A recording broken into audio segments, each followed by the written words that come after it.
أمس كنا متضامنين في محكمة الاستئناف مع أبو الطفلة جنات، لكن إيش الذي حصل؟ تم الاعتداء من العساكر، من قبل عساكر محكمة الاستئناف اعتدوا على أبو الطفلة جنات بالضرب. هم يقولون للمرافق هات السلاح، العسكري يقول للمرافق هات السلاح. المرافق قال أنا برجع السلاح عند أصحابنا هناك. قال لا، ما بالله يشيل السلاح ويتهازروا ويتناتفوا. جاء الشيخ وليد الضاوي يفكوا بينهم ويهزروا ويتهازروا، ينتوفوا الشيخ وليد الضاوي ويهزروا وحصلت رماية أكثر من 30 طلقة.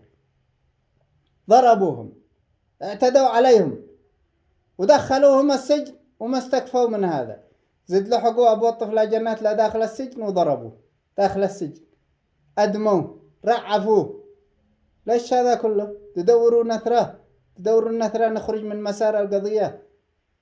يعني بدل ما ترحبوا بأبو الطفلة جنات يدافع على شرفه وعرضه، ترحبوا بتدخلوا انتم لين ما يشتي.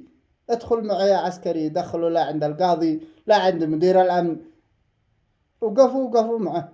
كم قد حصلت من قضايا بعد الطفلة جنات هذه.